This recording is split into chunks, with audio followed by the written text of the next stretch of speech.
Jung made a discovery that explains why empaths so often experience betrayal at the hands of people who swear they love them, and it isn't about being too sensitive. Through decades of clinical work, he noticed a repeatable pattern: individuals with genuine empathic depth attract what he called false lovers, people magnetized by their warmth, insight, and containment, yet secretly threatened by it. The dynamic always began the same way: initial fascination, gradual undermining, then resentment disguised as care. Jung realized empaths don't just trigger admiration, they trigger envy in those who have exiled their own emotional truth. And envy doesn't want to possess your gift. Envy wants to break the mirror that exposes what it has lost. To understand how this happens, you have to begin where most stories about empaths refuse to look: the origin of the gift. Your empathy wasn't a hobby you picked up. It was a survival algorithm. In many childhoods, love arrived with terms and conditions. Attention depended on vigilance. Safety required reading the room faster than anyone else. You learned to map every micro-expression, every pause in a parent's breath, every shift in tone. Over time, this hyper-attunement became what Jung called psychic permeability, the blurred border between your internal state and the emotional weather around you. You didn't just notice feelings. You absorbed them, translated them, stabilized them. What looked like softness was adaptation under pressure. You became an emotional radar system because the alternative was chaos.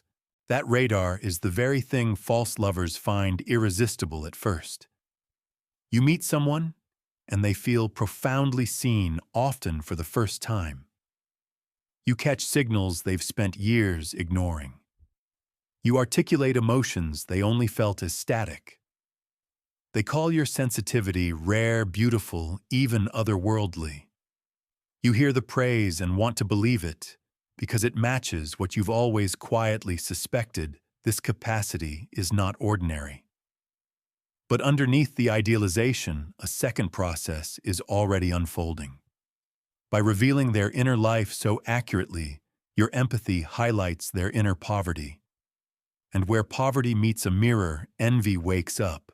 Jung called this the mirror effect. Everything that irritates us about others can lead us to an understanding of ourselves. Most people choose irritation over understanding. The false lover's initial awe calcifies into discomfort. They begin to feel exposed in your presence, as if your gaze is not just affectionate, but diagnostic. They don't want to be read with that level of precision unless it flatters their self-image. The deeper you see, the more they sense a crisis they're not ready to face. If your perception is accurate, they'll have to dismantle the numbness that has protected them for years. So they do something that looks like love protecting itself, but is actually envy protecting numbness. They start dimming you. It never arrives as a scream. It arrives as a shrug. You're overthinking again. Not everything is that deep. You're being too sensitive. These are not neutral observations.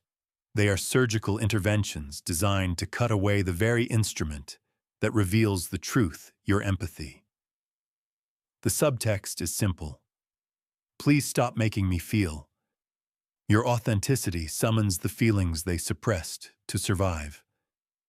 Rather than face their own shadow, they attack the mirror. Take Marcus, one of Jung's composite case sketches, brought to life in countless clinical notes. At first, he worshipped a partner's intuition. She knew what I felt before I did. It was like living with a symphony conductor. Weeks later, the tone shifted. It's like living with a psychic. I can't keep anything to myself. It makes me feel exposed. Notice what changed. Not her empathy, his tolerance for being seen. What he once elevated as a gift, he now framed as intrusion. From there, the rotation is predictable. Fascination becomes fatigue. Reverence becomes ridicule. Intimacy becomes surveillance. To neutralize the discomfort, he labeled the gift the problem. This is sensitivity shaming. It's not random criticism, it's a defense mechanism. By convincing you that your depth is excessive, the false lover absolves themselves of responsibility to feel. Too emotional becomes a verdict, not an observation. Dramatic becomes a sentence, not a description. Each phrase translates as your emotional accuracy threatens the story I'm telling myself. Projection makes the maneuver look clean. They take their fear of feeling and hang it on your presence like a sign, unstable, exaggerating, exhausting. You begin to wonder if they're right, because you are self-reflective by nature. You run diagnostics on your own soul at the slightest suggestion. But that reflex, the very capacity that makes your empathy precise, is now weaponized against you. Jung understood the moral problem of the shadow. It doesn't want integration.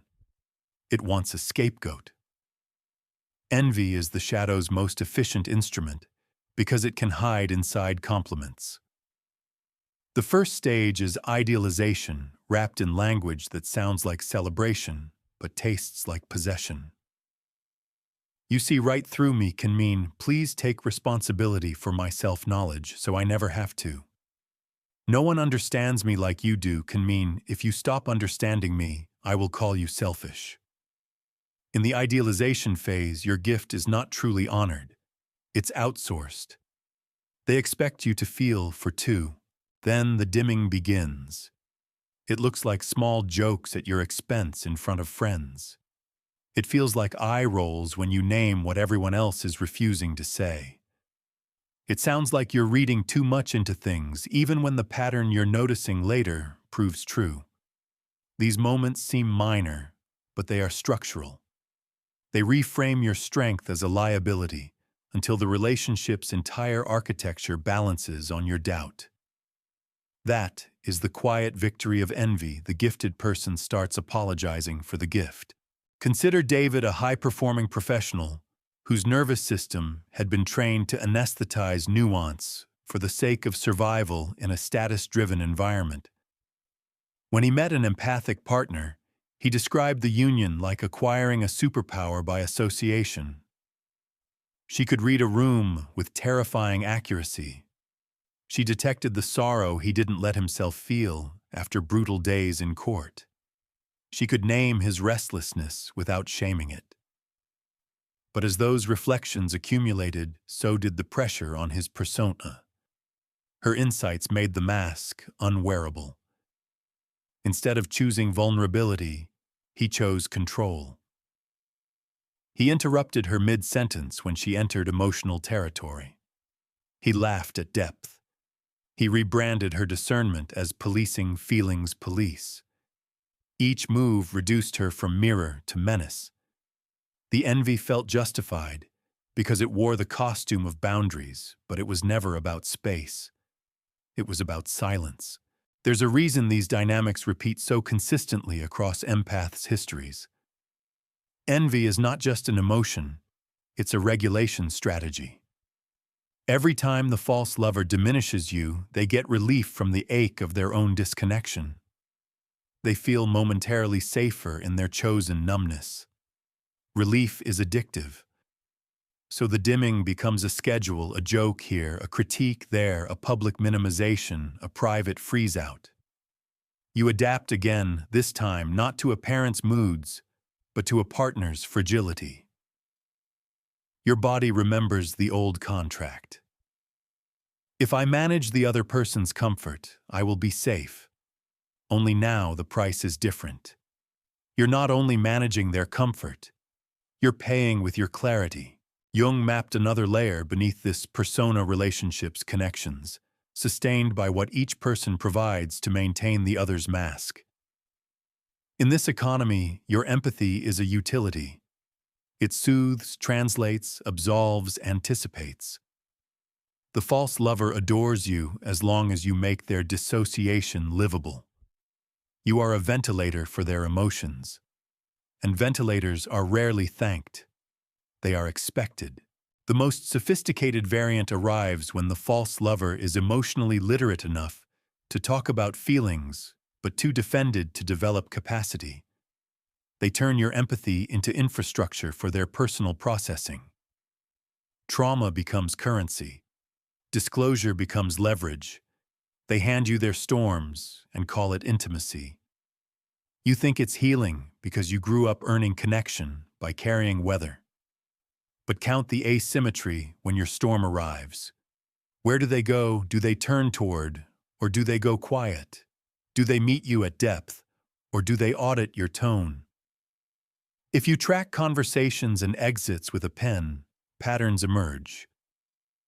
The person who demands your resonance will not offer you regulation. By now, if you're honest, you've felt the slow poison of gift-gaslighting. It doesn't announce itself. It seeps. Are you sure you're reading that right? Maybe you're projecting. You're too quick to see the negative. Each question sounds thoughtful. Each plants a seed. Empaths by nature water seeds of doubt generously. You assume that increased self-questioning equals growth. But there is a difference between humility and erasure. Genuine humility refines a gift. Gaslighting erases it. The difference isn't how it sounds. It's what it produces. If your self-inquiry makes you clearer, stronger, and kinder, that's humility. If it makes you foggier, smaller, and apologetic for your own accuracy, that's poison.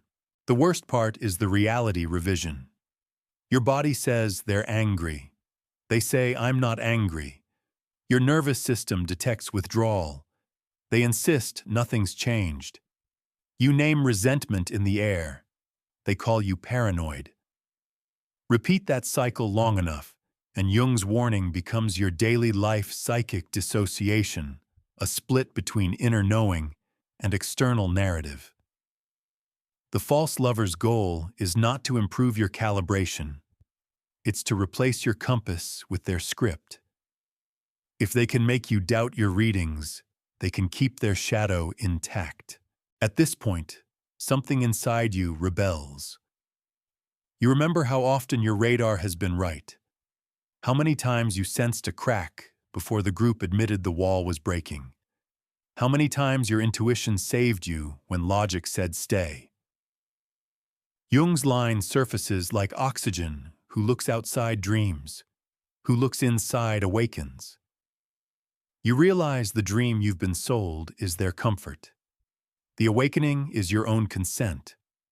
When you stop lending out your perception to those who refuse to see the spell breaks. You're not too much. You were simply in the wrong agreement. Empathic awakening begins with a simple act of naming envy disguised as love is not love. Admiration that becomes control is not care. Curiosity that turns into interrogation is not intimacy. And sensitivity is not a sin to be atoned for with silence. Your task is not to make yourself smaller to fit a relationship that requires your absence. Your task is to establish the difference Jung insisted upon, where you end and others begin. Boundaries are not barriers. They are definitions. They allow your gift to be offered with precision instead of depletion to the few who can honor it, instead of the many who would feed on it. Jung wrote that most people confuse empathy with weakness because they've only seen it practiced by those who've never been allowed to protect it. That's where you've lived most of your life, reading every signal, softening every edge, believing that love means constant translation. False lovers thrive in that environment because it lets them remain emotionally illiterate while feeling sophisticated through you. They borrow your depth the way a drowning man borrows air, grateful at first, then furious at needing it. You've probably heard the switch happen. At first, your insight is praised. You always know what's wrong. Later, it becomes accusation. You think too much. The translation is simple. In the beginning, your empathy made them feel alive. Once it started making them feel accountable, it became a threat. Jung called this stage the revolt of the persona. The mask fights back when truth gets too close. In relationships, that revolt looks like sarcasm, distance, subtle ridicule. The person who once called you their soulmate now labels you dramatic. What they really mean is that your sensitivity has begun exposing the emotional corpse they keep hidden beneath their composure. Here's the cruelty of the pattern. Because you're wired to self-reflect, you internalize their projections as evidence of your flaw. You start revising yourself down. You monitor tone, intensity, expression, vocabulary, thinking restraint will preserve peace. But peace built on self-erasure is not peace. It's anesthesia. Jung described this as the empath's shadow, the compulsion to maintain harmony even when harmony requires self-betrayal. The more you accommodate, the smaller your signal becomes, until your nervous system starts broadcasting distress as physical symptoms: fatigue, headaches, anxiety without cause. Your body tries to alert you to what your heart already knows. Empathy without boundaries becomes extraction. Modern psychology now measures what Jung intuited a century ago. When an empath is repeatedly gaslit, the brain's salience network, the system that tells you what's real, begins to desynchronize. You literally stop trusting your own perceptions. That's the real damage of false love, not heartbreak, but self-doubt. You start asking permission to feel. You apologize for noticing. You seek validation from the very person who benefits from your confusion. It's the perfect inversion of intimacy. You deliver understanding and receive distortion. Jung saw this in patients who had lost faith in their instincts. He warned that the privilege of a lifetime is to become who you truly are, and that privilege begins with trusting your own emotional intelligence. The false lover will frame your intuition as paranoia because acknowledging it would dismantle their illusion of control. When they insist you misread their anger, they're not correcting you. They're denying the evidence your empathy has already gathered. Your body never lies. It's your first instrument of truth. Each tightening muscle, each skipped heartbeat, each sense of contraction around certain people is data. You've simply been taught to ignore it for the sake of belonging. It's time to reinterpret those sensations. The quickening you feel when deception enters the room isn't anxiety, it's detection. The heaviness after certain conversations isn't oversensitivity, it's residue. Your system is fluent in honesty. It just needs you to believe it again. The next time someone tells you you're imagining things, remember Jung's observation that projection prefers blindness to vision. They can't admit they've gone numb, so they call you hysterical for feeling. Their denial is confession. By recognizing that you begin to reclaim the gift they tried to edit out of you. Empathy was never meant to be endurance. It was meant to be discernment. The mature empath doesn't absorb. They observe. They sense without carrying. Jung called this transition the birth of conscious discrimination, the moment your intuition stops being porous and starts being precise. It's when you realize that not every pain deserves your energy, and not every cry is a call for rescue. You'll notice something as you make that shift.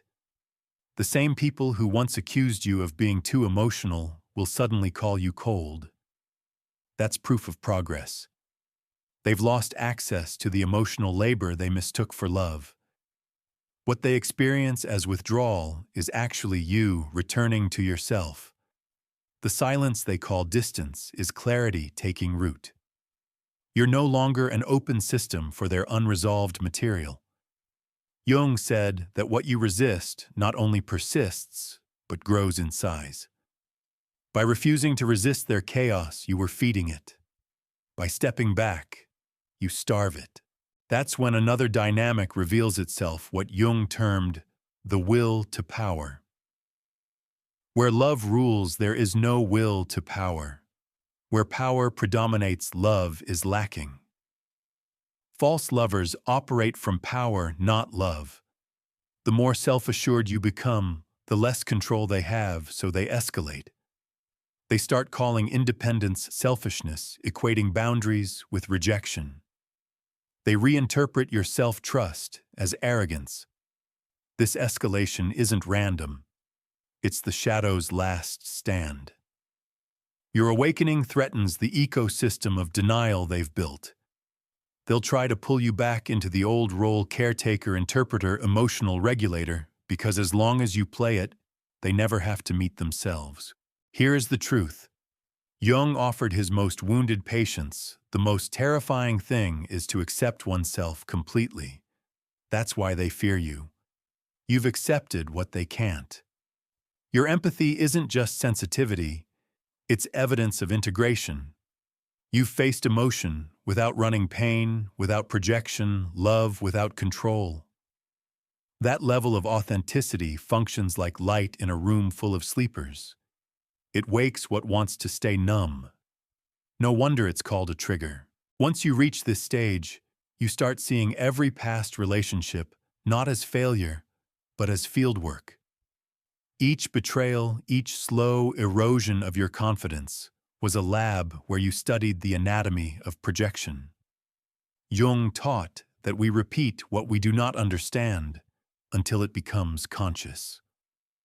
The empath's repetition compulsion, attracting the same type of false lover, ends the moment you stop mistaking intensity for intimacy. That dizzying connection that feels like recognition, it's often recognition of the old wound, not the soul. The familiarity of emotional labor masquerades as chemistry. You're not meeting destiny, you're meeting pattern. This insight arrived for one of Jung's patients after 3 nearly identical relationships. She realized she wasn't drawn to love. She was drawn to the opportunity to heal what love once broke. That's how the empathic wound disguises itself as hope. You think, this time I'll be understood.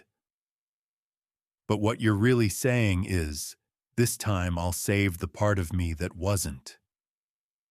The result is exhaustion so deep it starts to look like personality. But underneath the fatigue is precision waiting to be born, the moment you learn to separate recognition from resonance, magnetism from meaning. From here, boundaries evolve from fear to function. You stop building walls and start installing filters. Jung described boundaries as knowing where you end and others begin. That knowledge feels mechanical at first, even cold. You catch yourself monitoring emotional exchanges like a scientist observing voltage flow. What is mine? What is theirs? But that detachment isn't disconnection, it's calibration. You're retraining your nervous system to distinguish empathy from merging. For the first time, you can feel someone's pain without drowning in it, and then almost without effort, your perception sharpens. You recognize genuine appreciation instantly. It feels spacious, not demanding. It asks questions instead of making assumptions. It receives your insight without flinching. False love still shows up, but its tone has changed. It sounds desperate, hurried, performative. You no longer need months to see the difference. You need minutes. That's what Jung called conscious discrimination. Not judgment, but vision purified by suffering. At this point, certain people start calling you different. They mean you've stopped providing free emotional translation. The same voice that once pleaded, "Say, don't change. I love how deep you are," now accuses, "You've changed, you're distant." It's true, you have changed. You've stopped mistaking emotional labor for love. You've stopped equating your worth with how much pain you can metabolize. This is what healing looks like from the outside, less available to chaos, more attuned to peace. But peace has side effects. Some will interpret your new calm as arrogance. They preferred the version of you that kept bleeding for their comfort. They'll accuse you of being cold, selfish, or unfeeling. Jung called this projection inversion when those who exploit warmth rebrand self-respect as cruelty. Don't fall for it. The backlash means your boundaries are working. Every person offended by your wholeness is someone who benefited from your fragmentation. Here's the paradox. The moment you stop proving your goodness through overgiving, you become truly capable of love. What once depleted you now nourishes you because giving is no longer a reflex, it's a choice. You've turned empathy from wound to wisdom, from radar to compass. Jung called this the birth of the sovereign self, the psyche integrated enough to give without losing center. Sovereign empathy feels different in your body. It's quieter, more deliberate. You no longer rush to rescue. You pause to perceive. You still feel everything, but you respond selectively. Compassion no longer means surrender. It means stewardship. You protect your sensitivity the way a musician protects a rare instrument used with care, never lent to careless hands. The same people who once drained you will find no entry point, not because you've hardened, but because your field is coherent. Emotional parasites can't attach where there's no leak. Jung described this coherence as the union of opposites, the moment the empath integrates both heart and spine. Love and discernment no longer compete. They collaborate. You can hold someone's pain in awareness without taking ownership of it. You can offer forgiveness without reopening the wound. You can stand in empathy's light without burning. Now your relationships begin to mirror your integration. You attract those who have done their own excavation, people who don't need you to translate them to themselves. Conversations feel mutual, curiosity replaces performance, and silence no longer feels like absence. These connections don't demand your constant emotional labor because they already speak the same language of depth. They don't idolize your empathy. They honor it. That is how you know love has become safe. It no longer asks you to trade your peace for proof. Jung's final insight for people like you was simple. Where love rules, there is no will to power. Power struggles dissolve when both partners stand in truth. False lovers need hierarchy, one above, one below, to feel secure.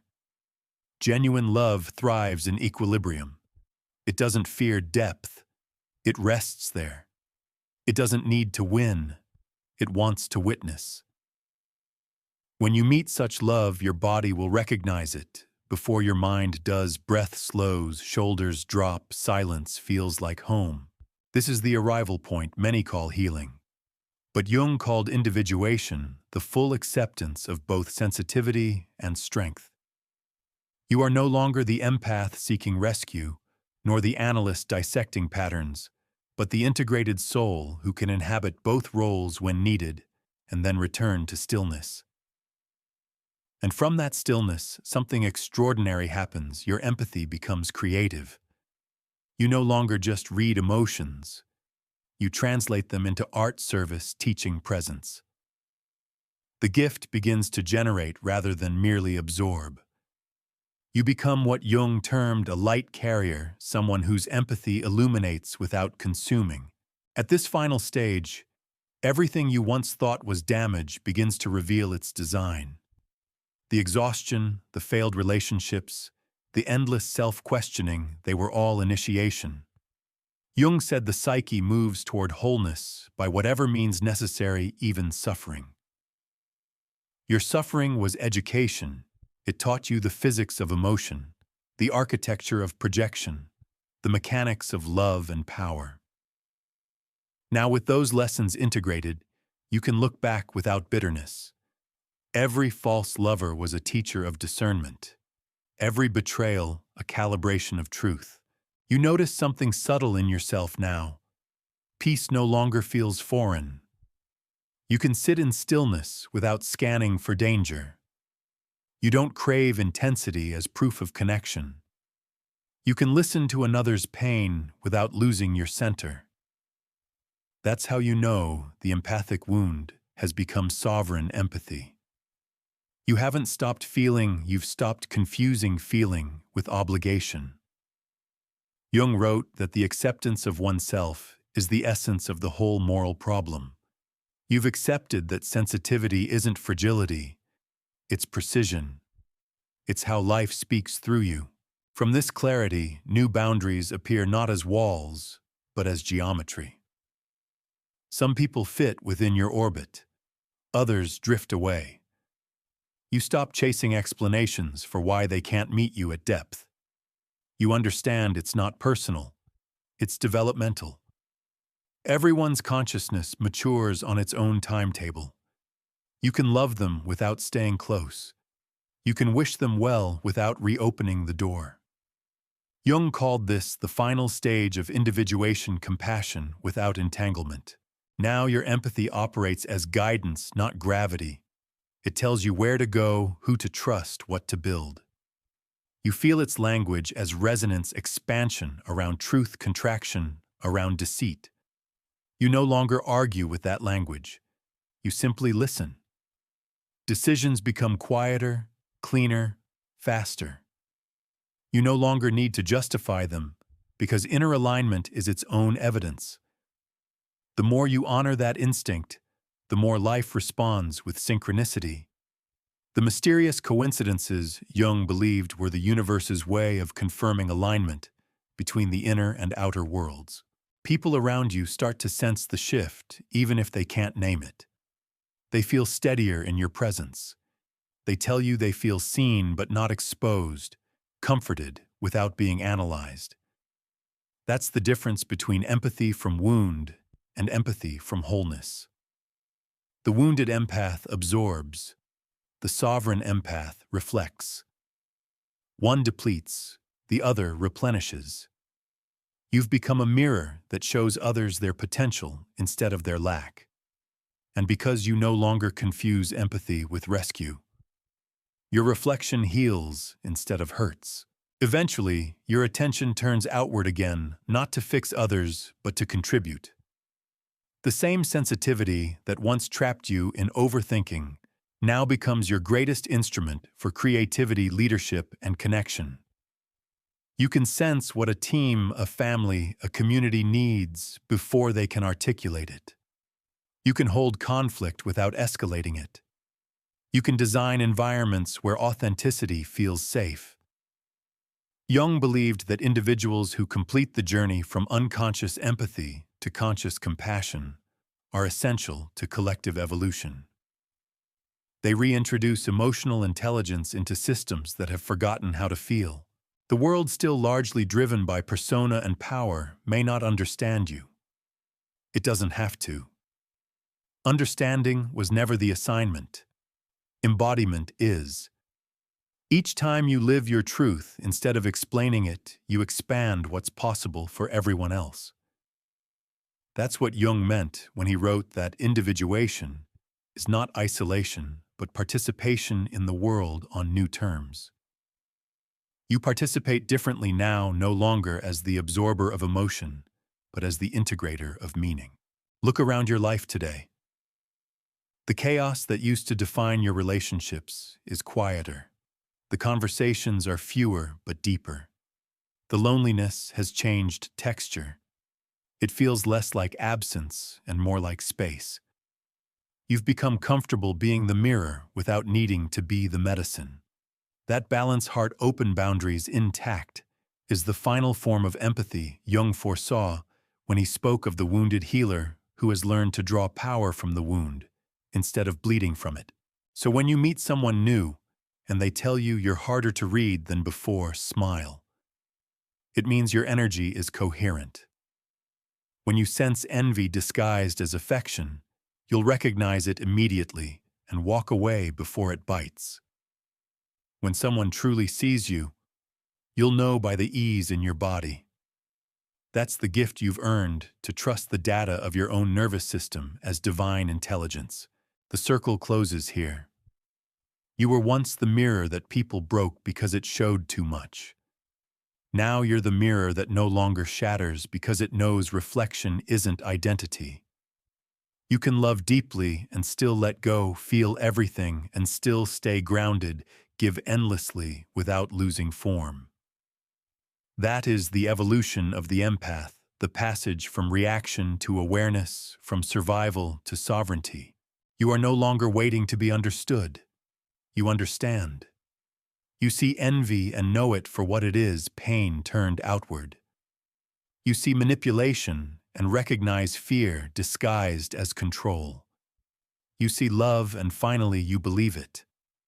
Because it no longer threatens your freedom, it confirms it. Welcome to the other side of sensitivity, where empathy is not a wound, but a weapon of light. Protect it. Use it wisely. And when the world calls you too much, remember they're only describing the capacity they haven't yet remembered in themselves. You are not too much, you are what's missing. Stay conscious, stay kind, and I'll see you in the next dimension.